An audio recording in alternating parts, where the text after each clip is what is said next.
it's Stephen and Jason. We're back in the kitchen again, and we are today going to make one of my favorite dishes, one of Jason's favorite dishes, because we love New Orleans. We are going to make a jambalaya, and we're going to make jambalaya in our Pampered quick cooker. So it'll be a little bit interesting.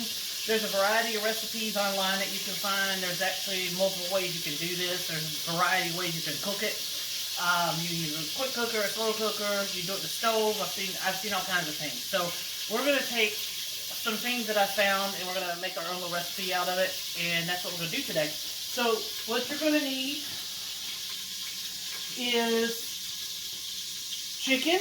I've got like about a pound of chicken or so, and I'm using chicken thighs. You can use chicken breasts. We actually have those over here. I actually have them here. Jason cut this up. We took some Cajun spice, which I'll tell you about here in a minute, and we basically coated these. I'm just going to go ahead and put these into the quick cooker while I talk to you about what else we're going to be doing. In the quick cooker at this moment, I currently have butter and oil. That's really all that's in here, about a quarter stick of butter. And I've got some oil in there, and we're going to put this chicken in. And what we're going to do is we're just going to get it a little bit sauteed in there. Because it's all going to go under pressure, but we like to give it a nice little sear, so that's what we're going to start with. Now, once we're done with this, we're going to go and pull this out, and we're going to take and do a little extra step that I found in one of the recipes online that I was really intrigued on, and we're going to attempt it here, and that's to make a roux. And it's a roux that I think we made a roux when we did our Alfredo sauce. Is that Rue McClanahan? It's not Rue McClanahan. It's named the Golden Girl. We're going to make a roux, and it's going to have a lot of flavor in it so that we can actually add that in. It's not only going to have the flavor, but it's going to give us the thickening at the end that we need. So we're just going to go in here, saute this together. I haven't traditionally done the roux in the past, but I'm going to try that this time. It's something new. Now, while this is sauteing a little bit, I want to point out what else we're going to be putting into this. The spice mix that we put onto the chicken and that we'll be adding in later, I have this all mixed up in a bowl just to make it easier. But it's comprised of a number of different things. It's going to have a Cajun seasoning in it. Our dear friends Dolly and Steve gave us this on their last trip from Biloxi. They picked that up for us. They're so sweet. And this stuff's got some nice kick to it. I put some cumin into it, so I've got cumin. I put some thyme leaves into it. And then you're also going to see I've got some paprika in there. So paprika, if you've got smoked paprika, that's even better. And then Jason likes it hot, so we're putting some cayenne pepper in it there. That's a shout out to Jason there. And then the actual other components of this is you're going to have chicken. We have sausage today. You're supposed to have andouille sausage. I did not have andouille sausage today. I had some smoked sausage, so we're deciding we're going to use that instead. I have 4 cups of chicken broth. You can use other broths. I thought about using the garlic broth, but I had the chicken handy, so that's what I used. We have the Holy Trinity for, New Orleans. Anytime you're doing any kind of Cajun, Creole cooking, you have to have the Holy Trinity, so you're going to have some celery, which Jason just absolutely loves. Yeah. And we're going to have green pepper. And then we're going to have the onion, which is over there. Now to that, we're adding a few additional items that are not necessarily part of this on all the traditional dishes that you find, but I've seen it in a few. I actually like the idea, and we had this stuff sitting around, so we're using it. There's some green onion. You'll see I've got the green onion spread out. I've cut up between the lower end of the green onion, and then I also have the greenish portion of the green onion, which is the tip. The larger pieces are going to go into the dish as we cook it, and the leaves are actually going to be used as part of the garnish at the end. We have, and don't be eating all my green onion. And then we're going to have carrots. So we got carrots to go in there, and that's a little, not the most traditional thing that goes in here, but it'll work out. And I'm actually at another non-traditional item, and this is more in ode to Jason. Thank you, Mr. Cameraman, for stirring the pot for me at the same time. You can be helpful sometimes. I appreciate it. Mm-hmm. We're adding some jalapeno in there. So just for that, I'll give you some jalapeno. We're also going to be using bay leaves. We'll have those. I'm going to be adding some hot sauce. I'm going to be adding some Worcestershire sauce. And then I also have garlic here. I have white rice.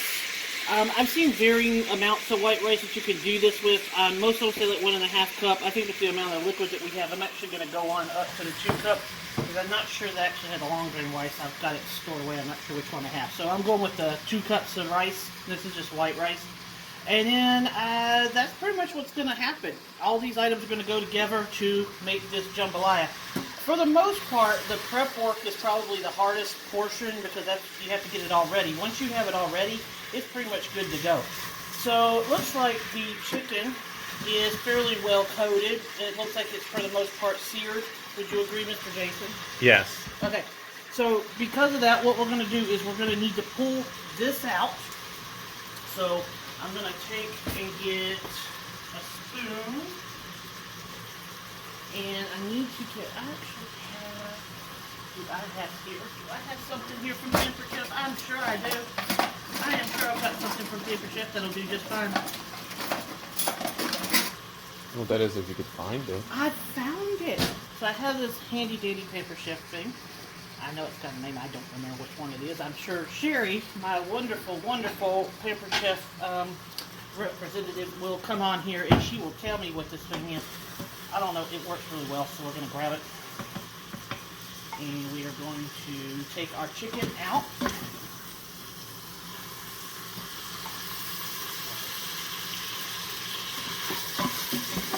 Everybody asks, how much of all this stuff, and is it precisely measured? And I never precisely measure anything. That's just the way I do things. So I can kind of tell you approximately what's in here, but I can't tell you for sure. That's just the way it goes. That's why I don't bake, because baking is so exact. Cooking, you don't have to be exact. It's kind of opposite of me, because normally, everything else in my life, I'm always on top of and have complete, like, you know, it's got to be X, Y, Z. Not when I cook. It's my chance to be creative. So, it is what it is. So, after you get your chicken out, and I'm missing maybe 1 or 2 little pieces left.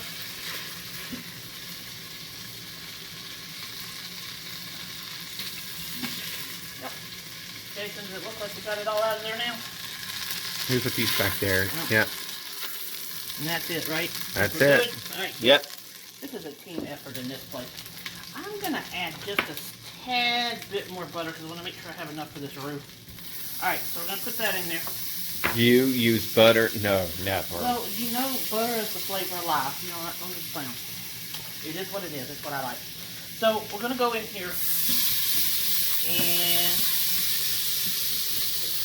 this may be a little more difficult in here, but we're going to try it and see what we can do. I'm actually going to hit it with just a slight more butter just to loosen it off of here. Got just a little warmer than I wanted it to, but that's fine. Just want to get some of that stuff that's burnt on the bottom there off.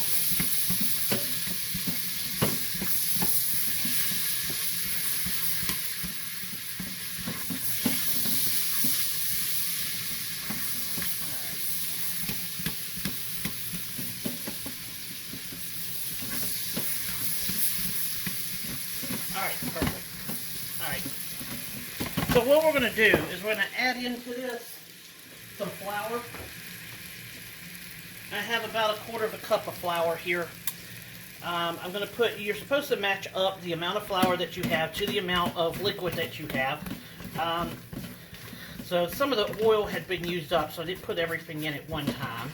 And you want to make sure that when you're doing a roux, you always want to cook the flour at least 2 minutes, because if you don't cook the flour at least 2 minutes, it's going to taste like flour. I think part of the problem I might be having is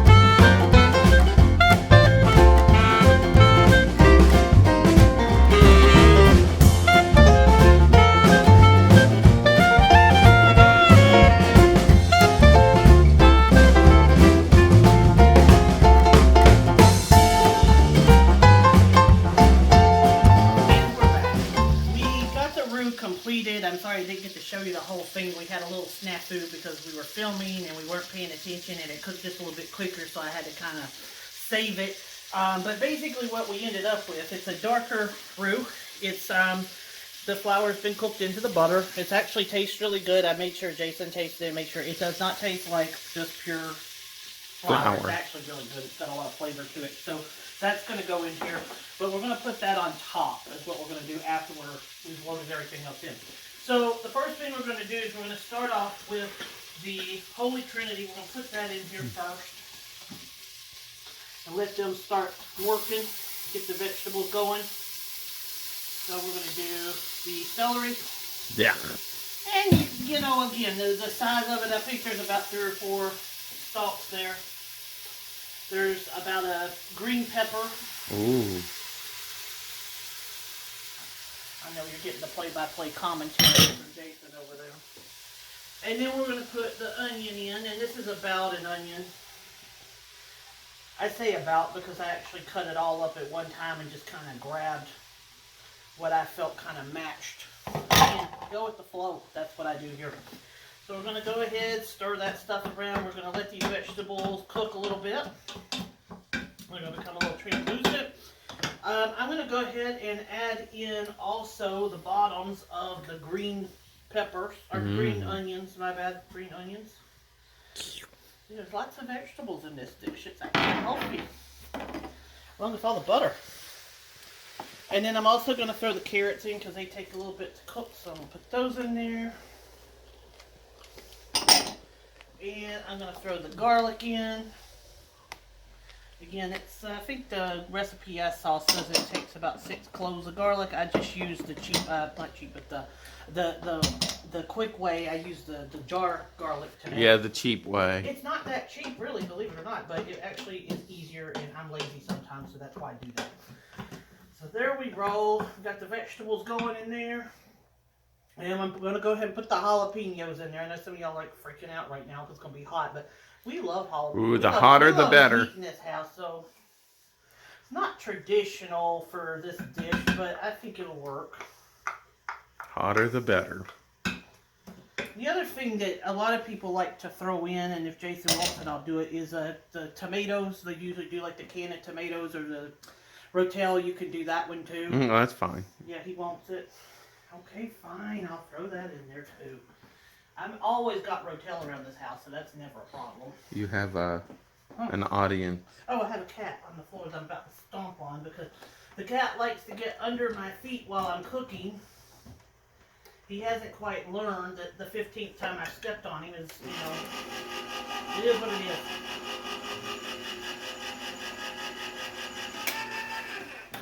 Perfect. So I'm going to take the rotel. I'm going to set it aside for just a second. I'm going to let this, make sure that this is rendered down.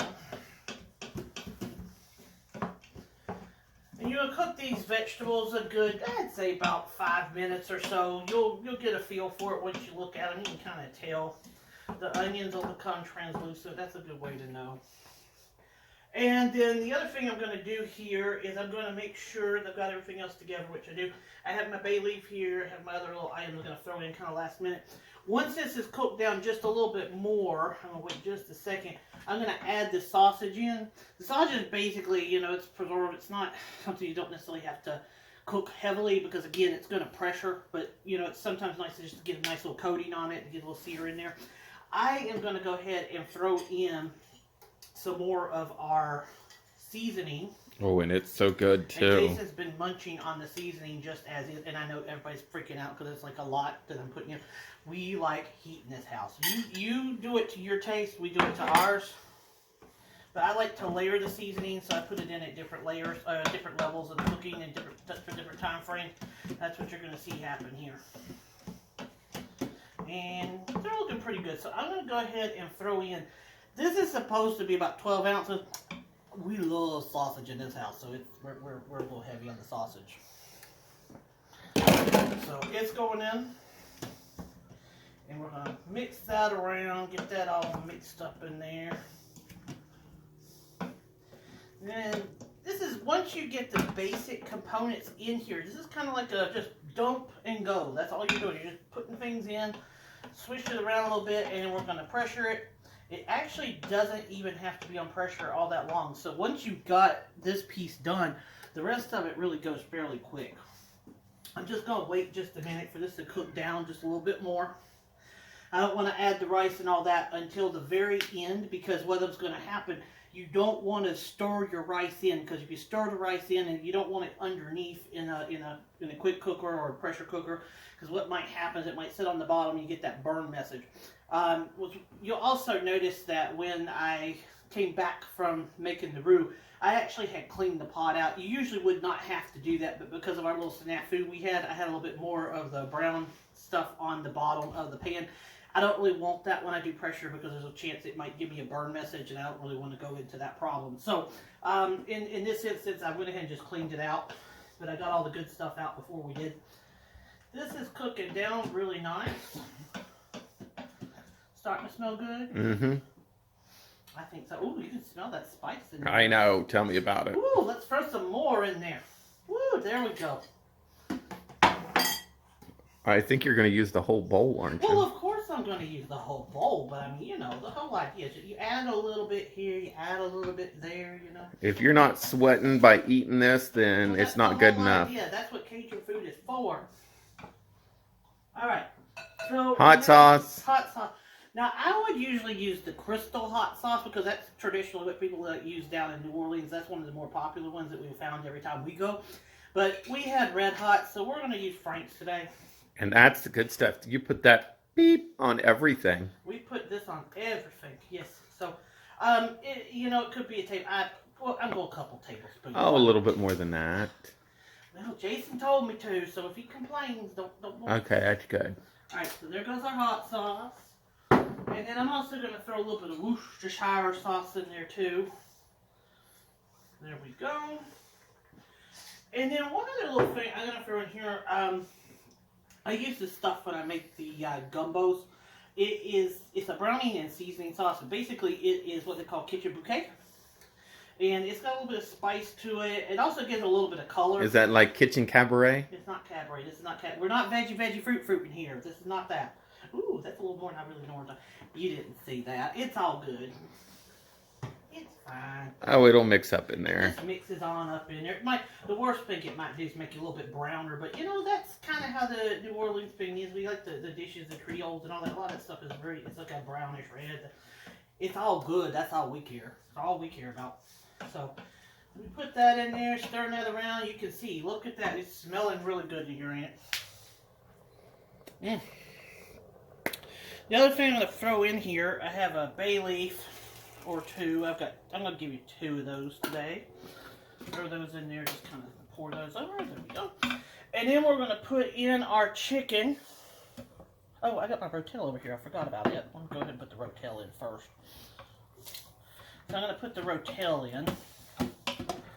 That just adds that tomato. It's going to have a little bit more heat. Now, this is the milder one, so it's not adding a lot of spice to it. Ooh. But it is going to give the tomatoes and that sort of thing that you're used to seeing. This particular, or some of the recipes I saw didn't actually put the tomatoes in, but I think I like them in there, so we're going to put them in. And then we're going to add the chicken back in. That's that chicken that we made earlier. And again, I'm going to just stir that around just a little bit. Perfect. And then the next thing I'm going to do is I am going to add in my 4 cups of chicken stock. And again, you could use other types of stock. It's completely up to you. I'm using chicken stock in this case, but some people like that garlic stock, and the garlic stock is really good. I like that one. You could almost use the ham stock in here too. That might actually give it a good flavor. Didn't really have that handy, so I didn't do that one. And then the next thing I'm going to do is I'm going to add in the rice. And again, this is white rice. I have gone in and actually washed it. I know some people don't wash their rice. You don't necessarily have to. Some people say it prevents it from clumping. Some people say it keeps it from, getting the dirt and crap in there from the rice. But it's up to you. I went ahead and did it because I thought about it. Sometimes I forget. So that is in there. Just about 2 cups. And again, I'm not going to stir that in. I'm only going to kind of punch it down a little bit. It's like when you cook pasta in this cooker, you want to make sure you don't stir the pasta all the way down because you don't want that on the bottom. So I'm just going to kind of pat it down there just a little bit so it's under, but it's not going to hit the bottom. And then the last thing I'm going to do is I'm going to put that roux right there on the top. I'm just going to pour that. You sure that's the last thing you got to do? What do you mean, what's the last thing I got to do? No, that goes later. Oh, Jason pointed out something, actually. It's kind of interesting. We have shrimp to go in, and I never even told y'all I had the shrimp over there, but we have shrimp to go in. The shrimp actually go in at the very end. And the reason for that, you don't want to put the shrimp under pressure because then they'll come out all rubbery. You don't want that to happen. So what we do is we put the shrimp in at the very end, and we let them just kind of cook in the heat of the jambalaya once it's done. So thank you for pointing that out. I normally do forget things, but I didn't forget that. So there we go. You still got some spice left. You want to put a little spice for good measure on top? Yep. I actually might put the shrimp, I might roll them a little. Well, maybe not, because I'm not going to have a chance to really cook that out. So I'm not putting all of this in there. You can have the rest of that, because I think it's already going to be a little heat. Put that mixy. You need something to eat on your own, so there you go. And I'm just going to make sure. It might be okay to have a little bit more. It might be fine. You know, some of these spices came from like the dollar store, so you know, you put a little extra in, it might not hurt that much. So we're going to do it. There we go. I think it's fine now. And these will kind of mix. Oh, I don't want to use that one. And all I'm doing is just getting that stuff underneath there. There we roll.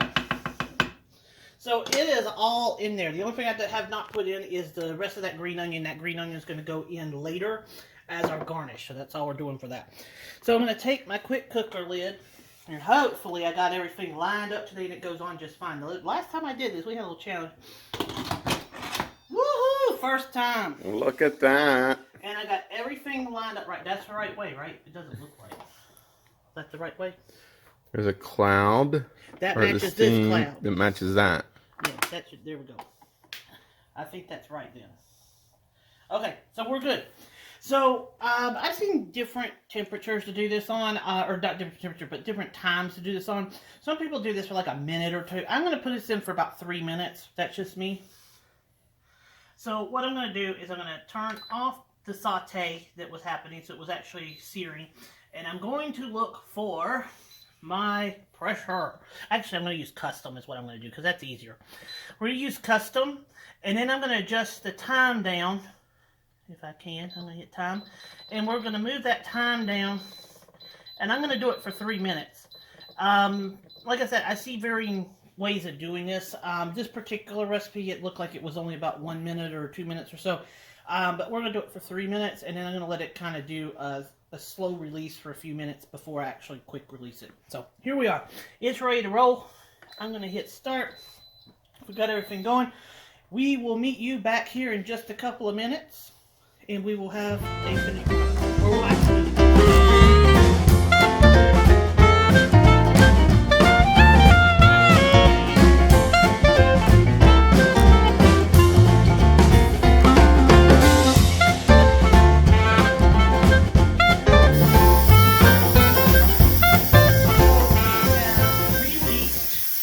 I let it go for 3 minutes, and I actually let it kind of sit for another 2 minutes on the as it counts up. You know, it starts to keep warm, or basically it just counts up.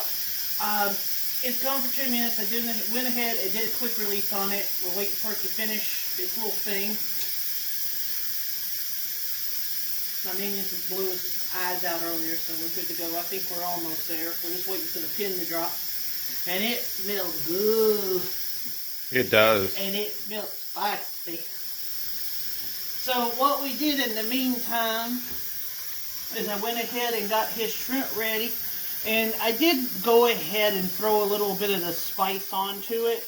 And this just came out of cold water. But because I spiced them, I didn't want them to be all wet. They're a little wetter than I like, but they're fine. But they're ready to go in. And what's going to happen is we're going to open this up. We're going to fold the shrimp in, and we're going to let them cook for about 8 to 10 minutes. And then once that's done, this thing's ready to eat. We don't even have to turn it back on. It's just going to cook right in the heat that's already in there.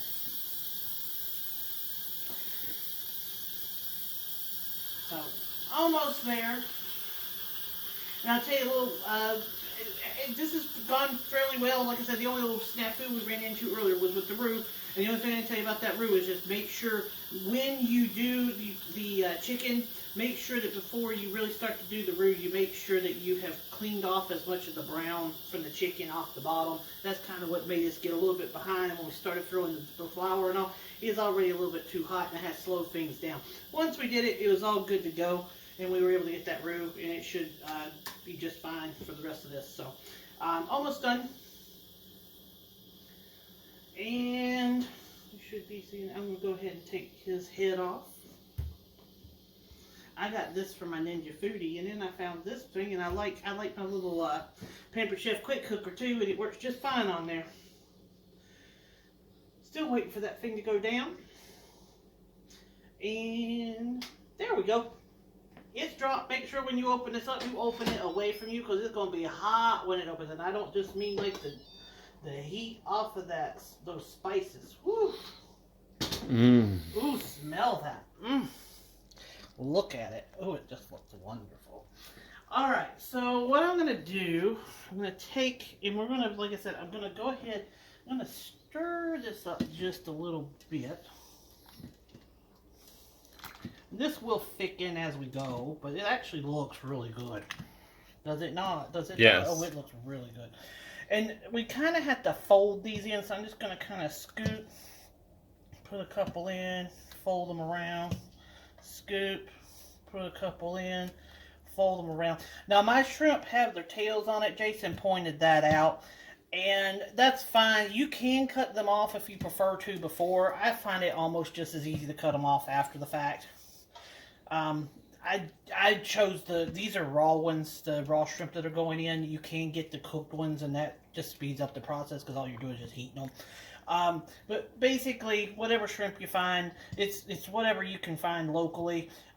These are frozen ones from, I think, Walmart or somewhere, but that's okay. It works.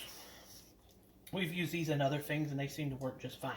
So what we're going to do, we're just going to put the lid back on here. And as I said, we're going to wait about 10 minutes or so. This is what, always when I put it on the second time is when we have problems. We're going to wait about 10 minutes. And in about 10 minutes, we're going to remove that lid, and those shrimp should be ready to roll. And we will get to the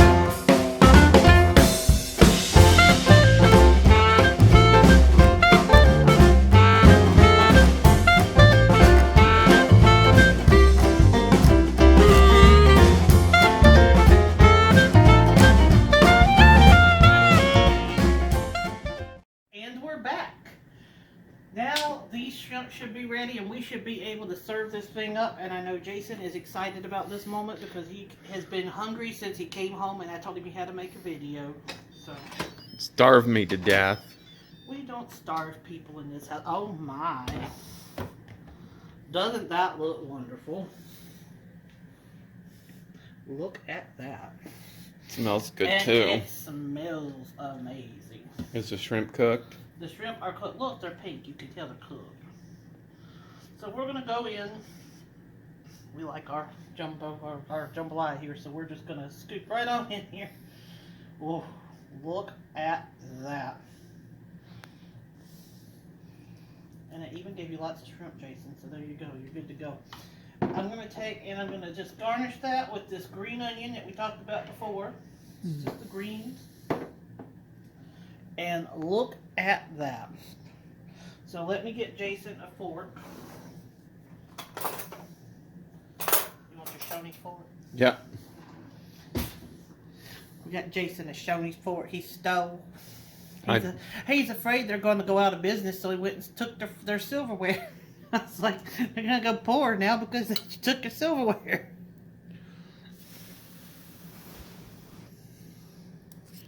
And I'm sure it's hot. Uh-oh. Is that a good hot? Yeah, it's got a kick to it. Let me tell you. Is it good though? It's good. Well, that's good. There you go. All right, hand me my plate over there. Don't you drop yours in the sink there. I'll eat it out of the sink I'm regardless. gonna try mine. Whew. You like cake. That'll Remember clean out that. your sinuses. Just remember that. You're the one. It's gotta be hot. Make it hot. That's right. If you don't sweat by eating this, it's not hot. There we go. I can tell it's hot just by smelling it. I can tell you it's hot. All right. I have my own set of silverware that came from another restaurant, so it's all good. Ooh, let's go in here and get this. Ooh, look at it. Ooh, I don't want that shrimp because it's got a tail on it. I gotta do it. Mmm. Oh my. It's good. The flavor is just it's good. It's hot, but it's good. It's not like the heat that just knocks you out. It's got a nice little flavor to it. Mmm. Mmm. Okay, this is a winner. You need to make this at home. Winner, winner, chicken dinner. I can tell you, this little cooker, I like this little cooker. It was a one-pot meal. It was not that long. Once you had all the prep work done, it really didn't take that long to do. I would certainly do this again. Hope you all try it out. If y'all have any questions about it, I know we kind of jumped a little bit on the recipe earlier, but if you have any questions, feel free to reach out to me and I'll be happy to answer them for you. Till the next time, bye. Bye.